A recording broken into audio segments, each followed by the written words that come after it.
ហើយដាក់ឲ្យគៀបមាត់ណាអ្នកមីងឈ្មោះអីអញ្ជើញមកពីខាងណាខ្ញុំឈ្មោះលៀនចន្ទធី លៀងចន្ទធីចាលៀងចន្ទធីមកពីខាងណាវិញអ្នកមីងពីតពាំងប្រាសាទខេត្តឧត្តរមានជ័យពាំងប្រាសាទឧត្តរមានជ័យចាមកដល់ ABC នឹងរឿងអីវិញរឿងបាត់កូនស្រីអូបាត់កូនស្រីបាត់តំណងតាំងពីថ្ងៃ6ខែ5មករហូតដល់ឥឡូវថ្ងៃទី6ខែ5ថាដល់ចិត្តមួយខែអញ្ចឹងចាកូនស្រីឈ្មោះអីឈ្មោះលៀនចន្ទធូនេះពុកថតមានចាកូនស្រីមើលអ្នកមីងមកយករូបថតកូនដកចេញមកហ្មងណាកូនស្រីឈ្មោះលៀងចន្ទធូណាបាត់ដំណឹងគឺតាំងពីថ្ងៃទី6ខែ5ឆ្នាំ2026ចាអូគាត់ធ្វើការខាងពេទ្យទៀតអត់ទេធ្វើការរោងចក្រតំបន់សេដ្ឋកិច្ចអូរោងចក្រអាវរោងចក្រអូកៅរោងចក្រគេធ្វើអញ្ចឹងអូមើលច្រឡំចេះមើលបិជ្រះណាហ្នឹងហើយណាគីឡូចាអញ្ជើញអង្គុយវិញចោះអត់អីចាំខ្ញុំឲ្យវិញថតតែ2 3ប៉ុស្តិ៍ឲ្យដាក់ឲ្យវិញចាហើយអញ្ចឹងបាត់ហ្នឹងវាចូលចិត្តមួយខែអត់មានតំណឹងគាត់មានគ្រួសារមានអីហ្នឹងអ្នកមីងអញ្ជើញអង្គុយវិញចោះចាតែវាបែកគ្នាចាធ្លាប់មានគ្រួសារដែរចាកូន2អូធ្លាប់មានគ្រួសារម្ដងហើយអាយុប៉ុន្មានហើយអាយុ34អាយុបច្ចុប្បន្ននេះ34ណាអញ្ចឹងមេម៉ាយកូន2ណាចុះគ្រួសាររបស់គាត់អីមាននៅតាក់ទងគ្នាទៀតអត់ទេគ្រួសារចានៅតែមកកូននៅអីដែរតែគាត់មកធ្វើការនៅភ្នំពេញអញ្ចឹងនៅធ្វើការភ្នំពេញតំបន់សេដ្ឋកិច្ចពិសេសណាចាពិសេសនឹងធ្វើយូរដែរហើយបែបហ្នឹងហើយចាអីគេវិញចាអមខាងនេះវិញមកអញ្ចឹងណាចាមកអង្គុយនេះវិញអង្គុយស្រួលទៅណាចាចុះបើមានគ្នា2នាក់ធ្វើមិនដល់អញ្ចឹងចាមកជួយអង្គុយសិនណាដល់អញ្ចឹងចាអង្គុយស្រួលហើយយ៉ាត់ធ្លាក់ណាចាទុកទីកៅនេះបាក់បាំងហ្នឹងហើយចាអត់អីគាត់អង្គុយអញ្ចឹងឃ្លេងខ្លួនគាត់ពិបាកអង្គុយខ្លួនគាត់ហ្នឹងហើយយកអញ្ចឹងចាហ្នឹងហើយណាមីងកូនស្រីហ្នឹងអាយុ34ឆ្នាំកូន2ឆ្នាំកូន2ធ្វើការនៅតំបន់សេដ្ឋកិច្ចពិសេសចាតំបន់សេដ្ឋកិច្ចពិសេសចឹងណាមីងស្គាល់ផ្ទះជួលគាត់អត់ស្គាល់ផ្ទះជួលបើនេះទៅហៅឃើញស្គាល់ប៉ុន្តែសួរគេនោះហើយអត់ឃើញមានទេទៅដល់ហើយចាស្គាល់រោងចក្រគាត់អត់ចាស្គាល់ដែរទៅដល់រោងចក្រទៅដល់ហើយគេអត់ដឹងប្រធានអីក្រុមហ៊ុនគេនោះគេថាអត់ឃើញបាត់តាំងពីថ្ងៃ4ឈប់ធ្វើរោងចក្រហ្នឹងណាឈប់តាំងពីថ្ងៃ4អញ្ចឹងបាត់តំណឹងតាំងថ្ងៃ4ហ្នឹងត្រឹមថ្ងៃ5ថ្ងៃ6នៅតាក់ទងបានពេលព្រឹកចាពេលថ្ងៃដល់ពេលល្ងាចតាក់ទងឡើងបានត្រឹមថ្ងៃ6រហូតទៅតាក់ទងគាត់បានគាត់ថាម៉េចណាមីងអាមុនវាទៅនឹងចាការចូលឆ្នាំហ្នឹងវាប្រាប់ខ្ញុំដែរថាម៉ែខ្ញុំចង់ទៅចិនព្រោះអីឥឡូវពួកម៉ាក់ខ្ញុំហៅទៅចិនទៅធ្វើការនៅក្នុងចាហើយទៅក៏វាថាទៅខ្ញុំក៏ខុសខ្ញុំដែរខ្ញុំបានខាត់កូនបានខាត់តែកុំឲ្យទៅអីណាចាថាទៅធ្វើការរោងចក្រហ្នឹងហើយទៅក៏អូបាត់តំណែងតាំងពីថ្ងៃ6រហូតទៅឥឡូវហ្នឹងទៅណាតាក់ទងគាត់បានឆាតអីគាត់បានបាត់អស់លីងតែគាត់ប្រាប់តែប៉ុណ្្នឹងឯណាចាហើយទៅនេះអ្នកនាំទៅខ្ញុំវាឆាតមកខ្ញុំស្គាល់ដែរវាឆាតមកការចូលឆ្នាំហ្នឹងម្នាក់នេះហៅទៅហ្នឹងណាចាម្នាក់ហ្នឹងហៅកូនខ្ញុំទៅហ្នឹងមិនបានមីងដឹងថាគាត់អ្នកនាំទៅកូនខ្ញុំវាប្រាប់ថាពូម៉ាក់ខ្ញុំហៅទៅចិនហ្នឹងហៅទៅតែថងដល់ចិនដល់ខ្ញុំអត់ដឹងទេព្រោះអីខ្ញុំអត់ដឹងដែរណាបាត់តំណងពីថ្ងៃ6ដឹងទៅដល់ខ្ញុំអត់ដឹងណាចាហ្នឹងតែមុនពេលដែលគាត់ចេញទៅហ្នឹងគាត់បាននិយាយតែប៉ុណ្្នឹងទេឬក៏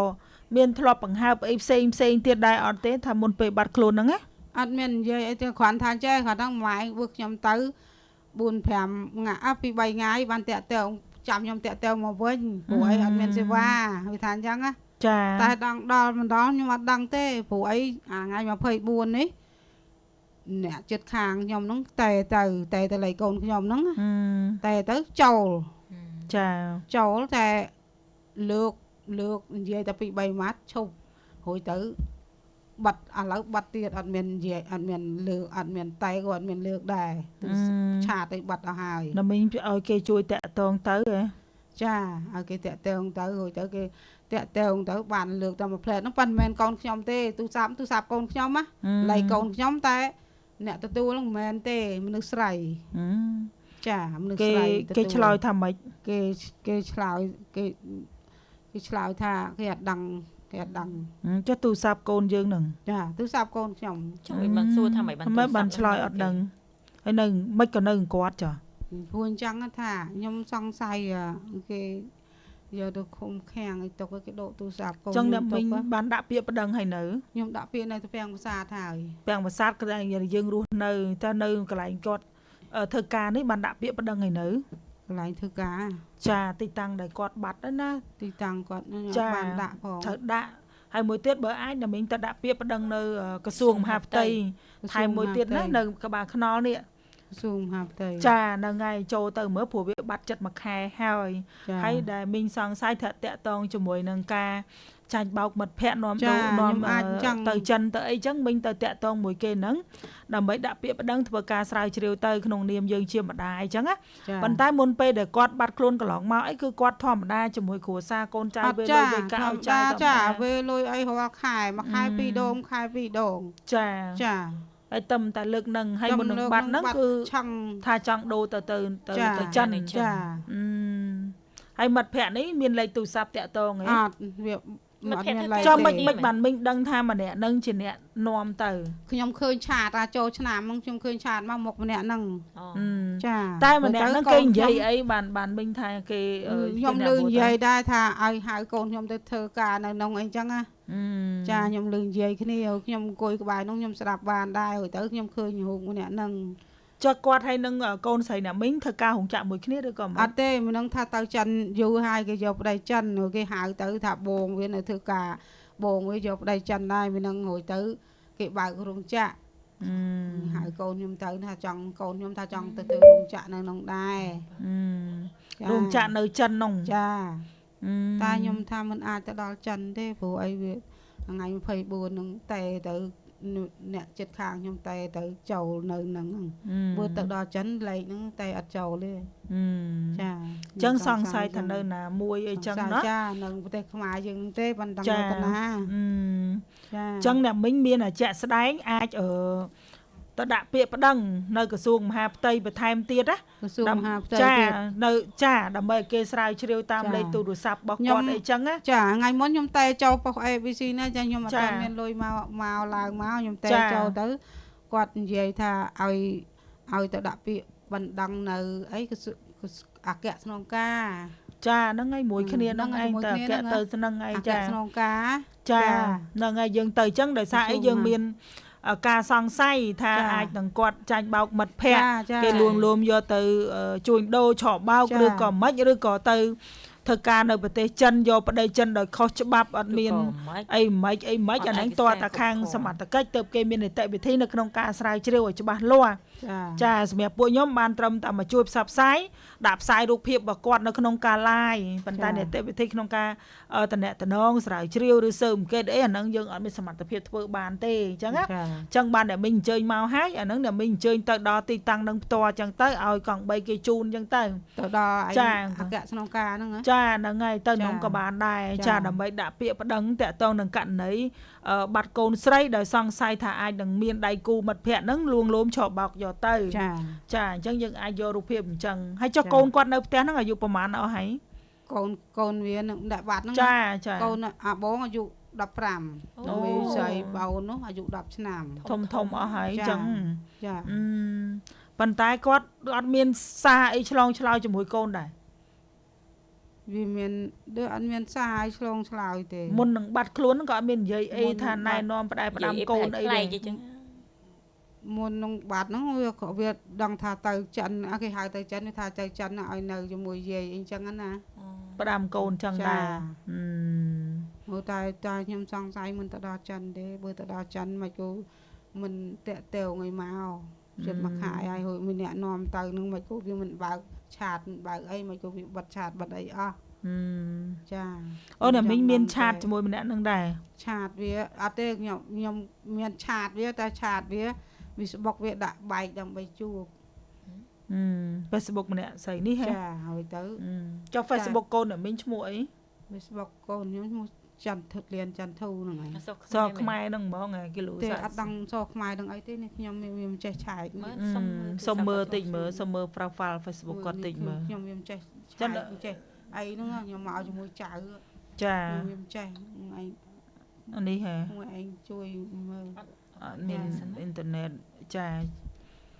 ចាជួយ អត់ដឹងថាម៉េចគាត់តែចង់ដឹងថាគាត់លេងអីអត់ចឹងជួយខ្ញុំមកដឹងឲ្យបានត្រឹមហ្នឹងកំពុងជួយផ្សព្វផ្សាយរូបភាពរបស់គាត់នឹងឯងណាអ្នកមីងចាហើយដល់តែការលេងរបស់គាត់ហ្នឹងយើងអត់ដឹងថាគាត់នៅលេងឬក៏បន្តទៀតឬក៏មិនគេលូចូលទៅឈ្មោះអីគេមើលមើលចា លៀនចន្ទធូ លេងចន្ទធូចា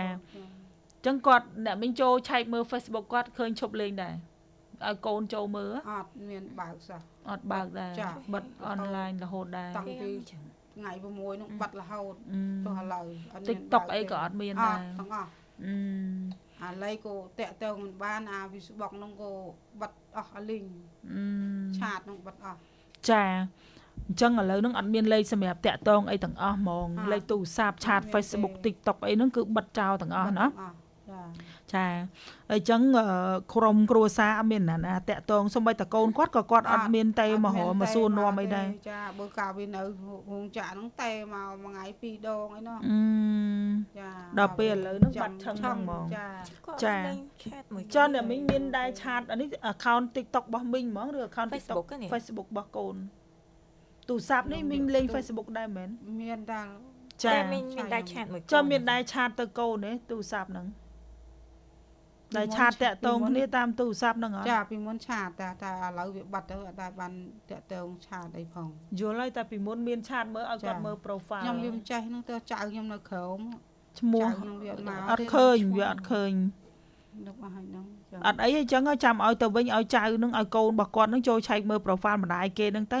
ថាឃើញនៅលេងនៅអីតែអ្នកមីងថាមិញឆែកមើលឲ្យអត់មានលេងអត់មានអីទេ ចាអត់មានទេបាត់រហូតចៅខ្ញុំវាឆែករាល់ថ្ងៃហ្នឹង អូអញ្ចឹងមានន័យថាអត់ហើយចឹង ចា ចឹងឥឡូវកុំឲ្យអ្នកមីងឯងខាត់ពេលយូរណាបានផ្សព្វផ្សាយជាមួយនឹងវិទ្យុ ABC ចាដាក់រូបភាពរបស់គាត់នៅក្នុងការ live ទាំងក្នុង Facebook ទាំងនៅក្នុង app ចាអញ្ចឹងអាវ៉ាន់មកសូមដាក់រូបភាពគាត់បន្ថែមទៀតនៅក្នុង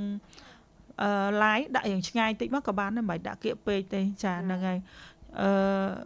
អញ្ចឹងអ្នកមីងចង់និយាយ ខំណាសង្ឃឹមតកូននឹងហើយស្រីទៅ កូនទីម៉ានក ូនទី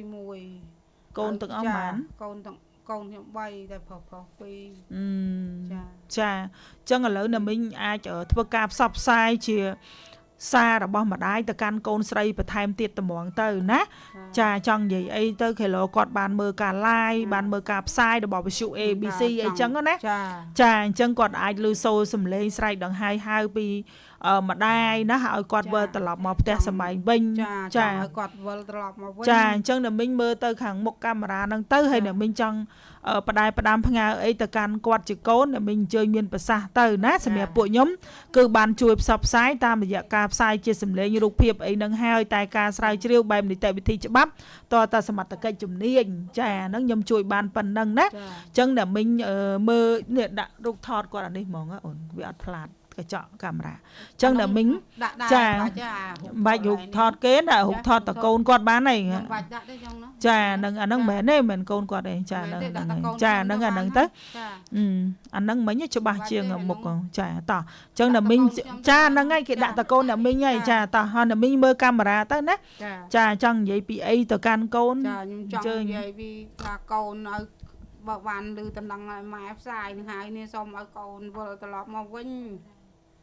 ចាមកកូនគួរញ៉ៃសូមវិលត្រឡប់មកវិញកុំឲ្យម៉ែបារម្ភចាឲ្យម៉ែ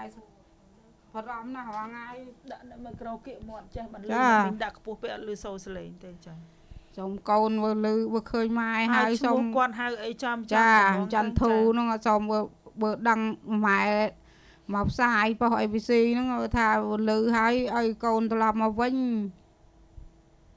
ឲ្យកូនបានដឹងតំណឹងនេះឲ្យកូនឆាប់មកផ្ទះវិញមកហើយសូមដែរផ្ដាំប៉ុណ្ណឹងចុះកូនចៅកូនគាត់នោះនឹកគាត់ទេកូននោះនឹកណាស់ហើយកូននឹកណាស់ ចាចឹងពាក្យពេចន៍ដែលចង់ផ្ដែផ្ដាំគឺសុំឲ្យកូនស្រីច័ន្ទធូណា ចាវិលត្រឡប់មកផ្ទះវិញអត់ស៊ីមានស៊ីអីមករស់នៅជួបជុំ ស្រុកយើង ចាក្នុងស្រុកក្នុងប្រទេសយើងវិញអញ្ចឹងហ៎ ចាអញ្ចឹងកូនក៏បារម្ភពីម្ដាយក៏បារម្ភពីកូនដល់មិនដឹង បារម្ភពីខ្ញុំហើយព្រោះអីវាមិនទោះបីមិនមែនកោតែរាល់ថ្ងៃមកកូនមកខ្ញុំ កាលនៅស្រុកខ្មែរកាលកូនមិនតាន់បាត់ខ្លួនហ្នឹងណា ចាមិនតាន់បាត់ខ្លួនដល់ឡើយបាត់ខ្លួនអញ្ចឹងចាំឲ្យកូនវិលត្រឡប់មកវិញ នឹងអត់អីមានអីឲ្យមកជុំរស់នៅគ្នានឹងផ្ទះនឹងទៅអញ្ចឹងអ៊ំចាអីខ្ញុំមិនសង្ឃឹមអីទេសង្ឃឹមតែវានឹងហើយដល់ឥឡូវបាត់វាទៀតនឹងសង្ឃឹមអីទេខ្ញុំចាចឹងឥឡូវអ៊ំបានផ្សព្វផ្សាយសម្លេងនៅក្នុងវិទ្យុ ABC ហើយណាចាអញ្ចឹងអ៊ំអាចអញ្ជើញទៅខាងអគ្គហ្នឹងក៏បានដែរឲ្យកង់3គេជួនចា